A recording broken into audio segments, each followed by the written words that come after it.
ดูลึก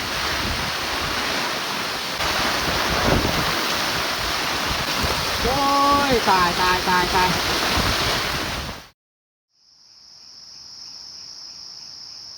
ับทักทายสบายดีพ่อแม่พี่น้องเบิดสู่คู่สู่คนสำหรับวันนี้พวกเฮากับย่างเข้าไฮมาเสียย่างไฮคือเก่านี่แหละแต่ว่าตอนเช้าวันนี้นี่คอยย่างก่อนเตื้อกับเบายุบนี่ยังบ่ทันออกจากบ้านแล้วพิเศษนี่อยากขอบใจพี่คนนี้ที่ส่งเงินทางซุปเปอร์แตงพี่คนนี้ก็เคยส่งให้มาก่อนแล้ว2-3 ครั้งแล้วเพิ่นส่งมาก็ได้ก็ต้องขอบอกขอบใจหรือว่าขอบคุณมากๆนะที่มีน้ำจิตน้ำใจสวยงามนะสวยให้กำลังใจคนที่เฮ็ดคลิปนะแล้วเฮากับบุญยังสิตอบแทนไม่แต่สิส่งคำขอบอกขอบใจหรือว่าคำอวยพรนะและสุดท้ายนี้อยากใส่พรให้พี่เขาจงมีสุขภาพแข็งแรงอย่าเจ็บอย่าจนเหตุยังขอให้เจริญก้าวหน้าปรารถนาสิ่งใดก็ขอให้สมหวังทุกประการแล้วที่สำคัญก็ขอให้มีความสุขตลอดชีวิตอยู่ทั้งบนโลกใบนี้หรือว่าขอให้ได้คืนร้อยเท่าพันเท่าเท่าที่ส่งมาหาเฮาอีกอะไรก็ขอบคุณมากๆอีกครั้งไปไม่แต่เฮาย่างไปเบิ่งไปติดตามน้ำกันอยู่ให้ของพวกเฮา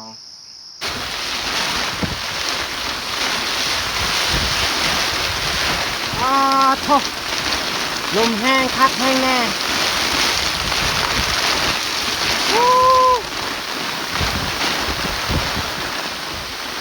ดูลึก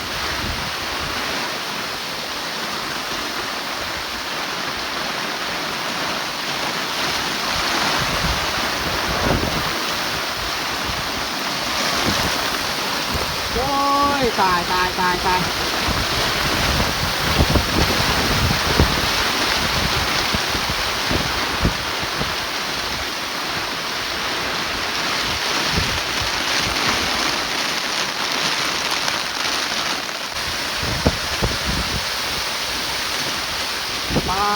ถ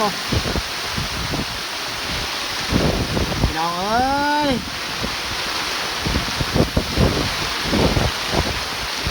ลมแห้งขนาดนี้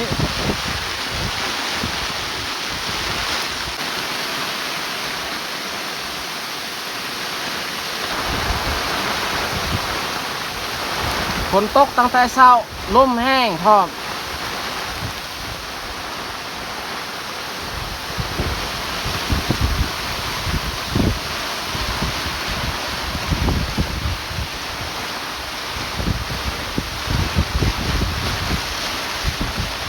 เพียงนี่เปียกเบิดเลย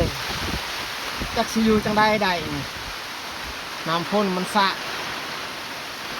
เปียกหมดเลยโอ้ตายพี่น้องเอ้ยเตื้อยกับเบายูบนี่ยังบ่ทันมาหอดเพียงถอยมาหอดก่อนสงสัยข้าเจ้าทั้งซองนี่เปียกเบิดแล้วฝนทันระหว่างกลางทางส่วนค่อยนี่ฝนทันอยู่อันแคมไฮฮันพอดีเขาก็แลนเข้ามาหอดเพียงเลยสิได้ไปเชียร์ง่ายบ่เนี่ยนี่คันว่าต้นโตเปียกเบิดค่อยนี่แค่แน่เนาะบ่เปียกปานใดเพราะว่าค่อยแลนมาไว้บ่ฮู้เขาเจ้าอันคนทันระวางใดแต่ว่าค่อยย่างก่อนตายคักตายแน่แล้วนี่สงสัยสิบ่ได้ไปเสียหญ้า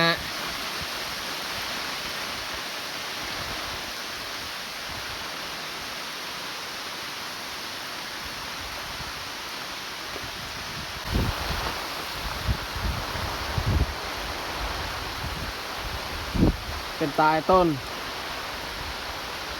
เตะกับเบายูบ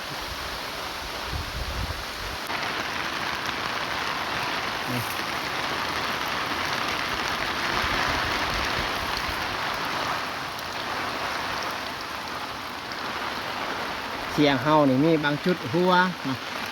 ผ้าบัดมันหัวก็เลยเฮ็ดให้มันหัวเบิ่งดิน ถ้าว่าบนได้แบบพาบัดบ่ฉีกบ่หัวนี่มันเป็นยังกันคนได้ดีอยู่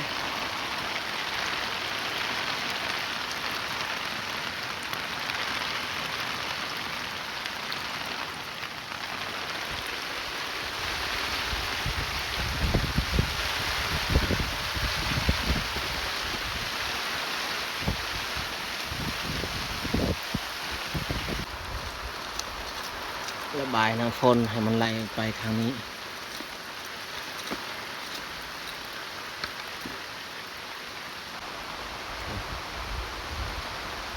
แต่ว่าเสื้อค่อยนี่ก็เปียกเบิด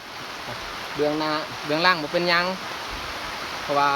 ลมมาแต่พุ่นคอยแล่นมาแต่พี่เสื้อบางๆเปียกง่าย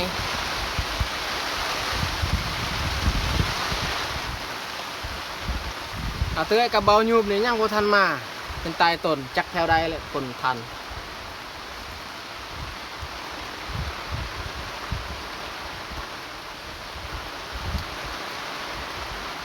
โอ้ทุกคนเลยฝนตกตั้งแต่เช้าตกก็บ่ค่อยหนักปานใดแต่ว่าลมแห้งบางทีนี่ช่วงลมแห้งหันฝนตกค่อนข้างแห้งแต่ว่าตอนนี้นี่ฝนตกก็ธรรมดา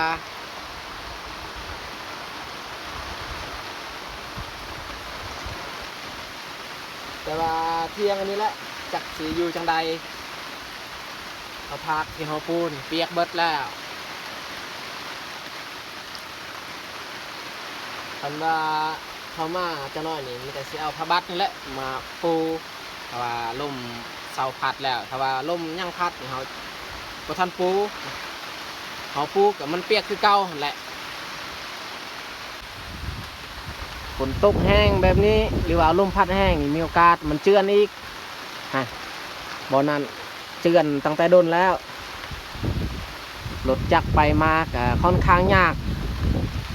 คนเดียวนี่ไปบ่รอดต้องไป2 คนแต่ว่าบ้านเฮาก็บ่ค่อยได้ไปได้มาดอกทางนี้ส่วนหลายนี่แม่นหมู่บ้านอื่นที่ตั้งบ้านอยู่ลุมหันเนาะเขาเจ้ามาเพราะว่าบ้านเฮานี่แม่นอยู่เทิงพุ่นบ้านเฮา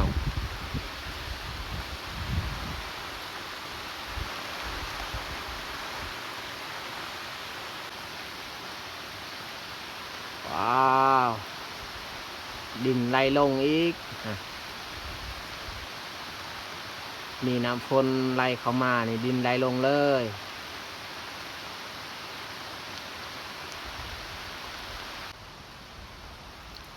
โดนนี่ดิเบาหยูบกับอาเตื่อยบ่เห็นมา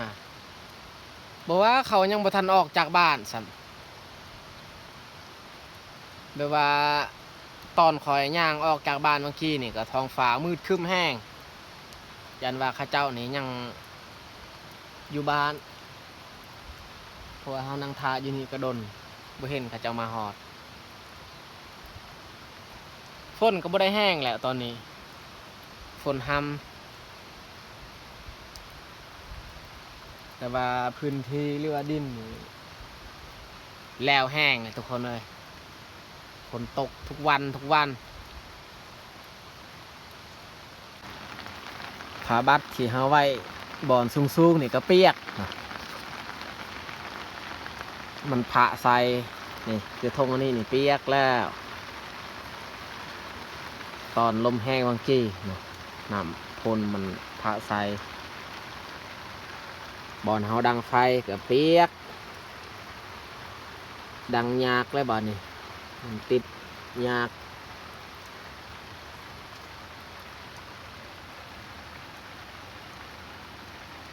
เปื่อนแห้งแล้วเทียงคันว่าแบะบ่มานอนมาอยู่นี่ก็บ่เปื่อนปานใดถึงว่ามันเปียกแบบนี้คันว่าตกธรรมดาลมบ่พัดแห้งนี่บ่เปียกหอมมากกับน้ำทุกนึงแล้วก็ในทงอันนี้อีกน้ำคือกันนี่น้ำดื่มส่วนในตุกนั้นนี่แม่น้ำใสที่เขาตักเอาจากห้วยเขาปลาอาหารในแมนเอาเตื้อยเอามากันเพิ่นบ่มา จะน้อยเขาก็ย่างกลับมาแล้วบ่มีข้าวน้ำ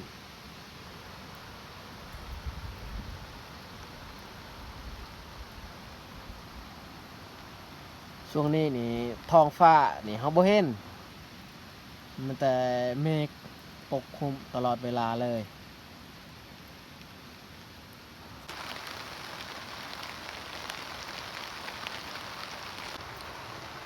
สงสัยเตื้อยกับเบายุ่มนี่คือสิบ่มาแล้ว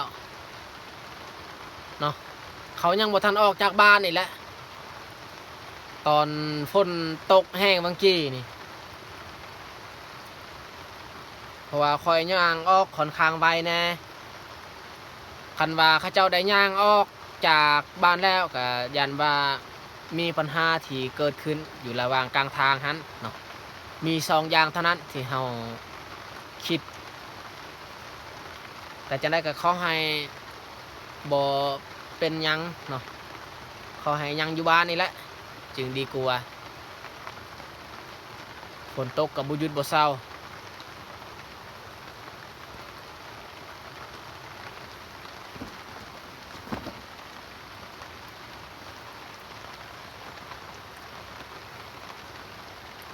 เรามานั่งอยู่นี่ก็ได้ชั่วโมงหนึ่งแล้วเนาะชั่วโมงหนึ่งถ้าเจ้ายังบ่มาคันว่าเฮาท่าประมาณ2 ชั่วโมงบ่มานี่จังไดก็ต้องได้ย่างกลับอยู่นี้ก็รู้สึกว่าหนาวถ้าว่าฝนตกตลอดแบบนี้เฮาก็บ่ได้เฮ็ดเวียกเฮ็ดงานดอกถ้าว่าเฮาได้เอาเสื้อกันฝนมาถึงว่าฝนตกเฮาก็ลงไปเฮ็ดเวียกเลยแต่บ่มีเสื้อกันฝนคันลงไปเฮ็ดเวียกแห้งหนาวอีกบางทีนี่มีโอกาสเป็นไข้เป็นไออย่างนั้นได้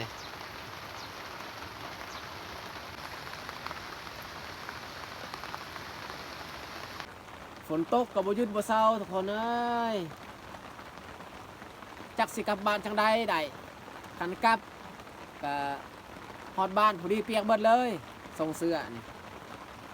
ส่วนเบายูบกับเบาเตื้อยนี่บ่มาแน่นอนแล้วเฮาทาอยู่นี่ก็โดนเติบได้2 ชั่วโมงกว่าเลยว่าสิเข้า3 ชั่วโมงแล้วเขาเจ้าบ่มาแน่นอนแม้แต่เฮารอท่ากลับอย่างเดียวแต่ว่าฝนยังบ่ทันเซาตกแล้วในขณะที่เฮานั่งท่าอยู่นี่นี่เฮาสิมาตอบคอมเมนต์ตอบคอมเมนต์ของพี่คนนี้ที่เม้นมาในคลิปที่คอยไปยามน้องเยงโดนแล้วเพิ่นคอมเมนต์มาแต่ว่าคอยยังบ่ทันได้ตอบได้มาอธิบายในคลิปก็เป็นการถามที่ดีเนาะเพื่อคอยจะได้อธิบายเรื่องราวที่แบบว่าชีวิตการเป็นอยู่ของคนในชนบทโดยเฉพาะในเวลาเฮาไปเยี่ยมยามทำข่าวญาติพี่น้องแบบว่าเป็นยังของเฮาคือบ่กินข้าวนำกันเนาะดังนั้นแหละเพิ่นอยากถามแล้วเฮาก็สิมาตอบในนี้แหละก็เรื่องฮีตของประเพณีหรือว่าการเชื่อถือของแต่ละพื้นที่แต่ละท้องถิ่นมันแน่นอนแล้วมันบ่คือกันแน่นอนเพิ่นว่าเป็นยังคือพวกเฮาบ่กินข้าวนำกันเวลาไปเยี่ยมบ้านน้องเยงหันคือมันแต่เขาเลี้ยงเฮากับบ่เตื้อยกิน2 คนว่าเป็นยังคือบ่กินนำกันเลยอันนี้ก็ตามชนเผ่าเฮาได้ตามชนเผ่าเฮานี่บ่เคยกินนำกันถ้าว่ามีแขกคนมานี่เขาเจ้าจะบ่กินนำกันถ้าว่ามีซีนอีหยังที่เขาได้นี่เขาจะเลี้ยงให้แขกกินส่วนเฮานี่กินผักกินหญ้าอื่นก็กินได้แต่แขกหันเฮาต้องเลี้ยงซีนแล้วก็ผักก็บ่ได้เลี้ยงได้ให้แขกมันแปลกแน่นั่นได้ส่วนเผากระตัวเฮาขันแขกมากก็เลี้ยงมาแต่ซีนสดๆเลยบ่ว่าจะเป็นซีนอีหยังก็แล้วแต่สามารถเลี้ยงได้แต่ ในระหว่างคอยกับน้องยิ่งเนาะนี่ดีแท้นี่เฮาเลี้ยงแบบว่าต้องมีตามประเพณีบ้านเฮาเนาะสมมุติว่าคอยมายามน้องยิ่งเนาะคอยไปยามอยู่เฮือนน้องยิ่งก็ต้องเลี้ยงให้คอยด้วยซีนหมูซีนงัวควายเนาะหรือว่าซีนสัตว์ป่าอื่นๆนั่นได้น้องยิ่งต้องเลี้ยงแบบว่าลักษณะสัตว์ประเภทใหญ่นะเขาเลี้ยงได้แล้วถ้าว่าน้องยิ่งมาบ้านเฮาอีกมาบ้านคอยอีกเนาะคอยก็ต้องเลี้ยงด้วยไก่หรือว่าปลานกเนาะเป็นสัตว์ชนิดน้อยแบบนั้นได้ตามประเพณีบ้านเฮาแต่ว่าเฮาเลี้ยงสัตว์อื่นได้หรือบ่ตอบเลยว่าได้คือกันบ่เป็นหยังเนาะ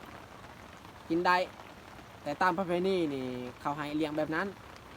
ตามประเพณีสมัยแต่รุ่นปู่รุ่นย่านะ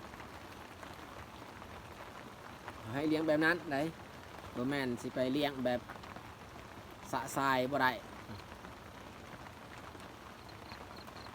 แล้วเวลานั่งกินข้าวหันนั่งกินข้าว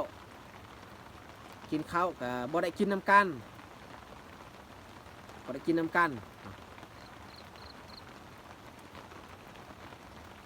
เรื่องกินนี่กินได้สมมุติว่าเขาจะกินนะคือส่วงลุงคอยมายามเพื่อนคอยตอนนั้นคอยก็พากันกินข้าวนำกันหรือว่าน้องเย่งกับน้องเคยมายามต่างแต่ว่าถ้วยของกินที่เขาจะเลี้ยงให้แค่หันตังฮักแล้วให้เฮาอีกกินหันตังฮักแนวนั้นนี่กินได้แต่ว่าเขามากินน้ำกันนี่บ่ได้ขลัมเพราะว่าแบบว่าเขาจัดเป็นซองพาหนึ่งให้แขกพาหนึ่งให้เฮา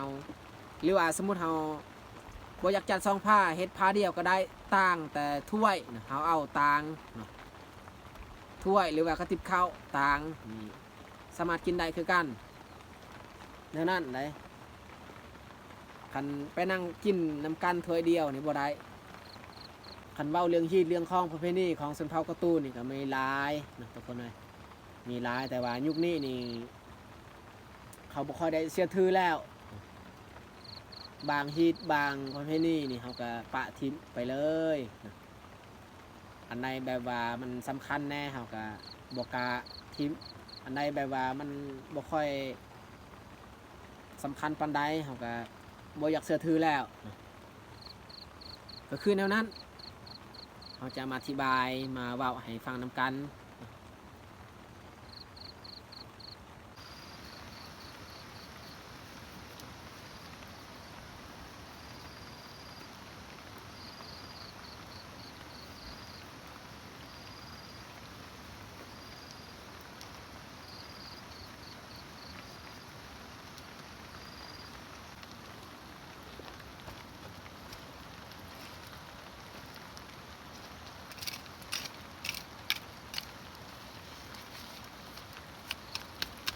กระเทินเลยเขาลงมาอยู่นี่ออกมาเสียหญ้าไกลๆอันเที่ยงให้ซะกลับไปกับเสียเที่ยวต้องได้เฮ็ดประมาณ1 ชั่วโมงหรือว่าชั่วโมงปลายอันเขาลงมานี่เขาบ่ได้เฮ็ดเมื่อยละละเขายาง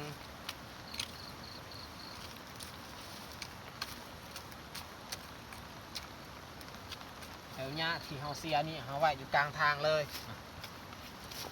อันป้าไว้อยู่กลางไฮนี้มันบ่ตายง่ายเพราะว่าฝนตกแบบนี้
ใบที่มัน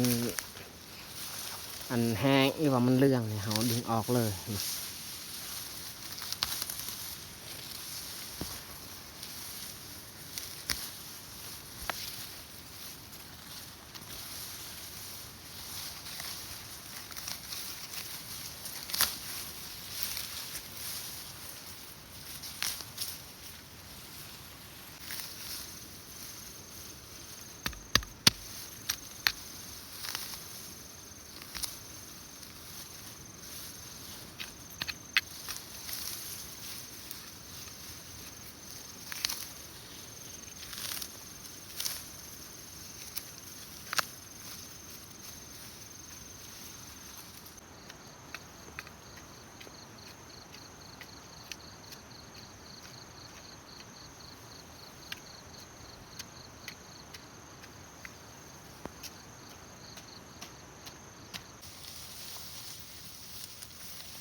ปาดโทษทุกคนเลยหนูมากัดมากินต้นข้าวทั่วกลางไฮเลยมันกัดมันกิน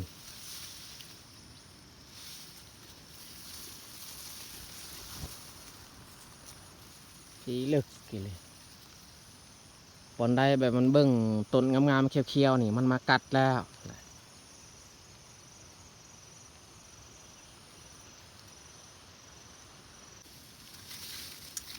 เมื่อคืนนี้มันมากัดใหม่ๆใบก็ยังบ่ทันเรืองฮะเสียดายต้นข้าว